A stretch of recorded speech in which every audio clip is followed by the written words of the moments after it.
Magandang hapon po, tanghali pala. Nandito po tayo sa Along Quezon Ave, sa tapat na National Bookstore. At tabi natin ay St. Peter. Nag-i-scoop po tayo ng banggaan. Hindi, nabangga lang siya. Sa poste, hindi siya banggaan.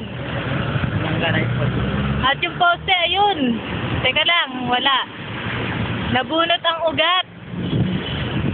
Pasalamat po tayo, walang ibang nasaktan, kundi ang driver. Ganon.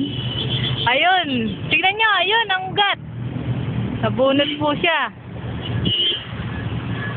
Kaya ito ang nag-cause po sa trapiko. Sa heavy traffic. Yun po, kita nyo naman. Heavy nga. Haba na. Heavy nga siya. Mabibigat ang sasakyan. Ang gaganda, kaya heavy. Heavy, man. Ayun, hinuhukay na. Ibabaon daw ulit ang ang poste.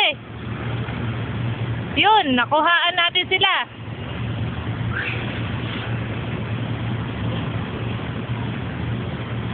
Hindi niyo po ba makita?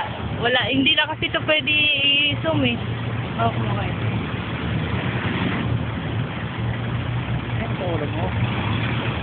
Ayun, na-zoom. Ayun na siya. Ayun, nakita niyo ba yun? Ayun. Yung ugat. Ayun ang ugat na poste. At ayun po ang poste sa tapat na MMDA. Baliko na.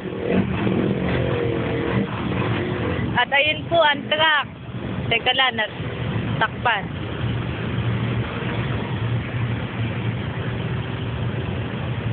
Ayun po ang truck.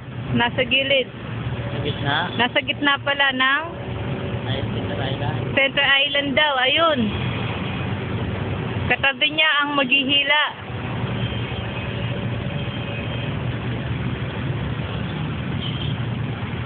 Teka lang po. Ito po si Sergio Sabino at Jack Galvan, nagbabalita sa ABS-CBN, servisyon totoo lamang. Salamat po!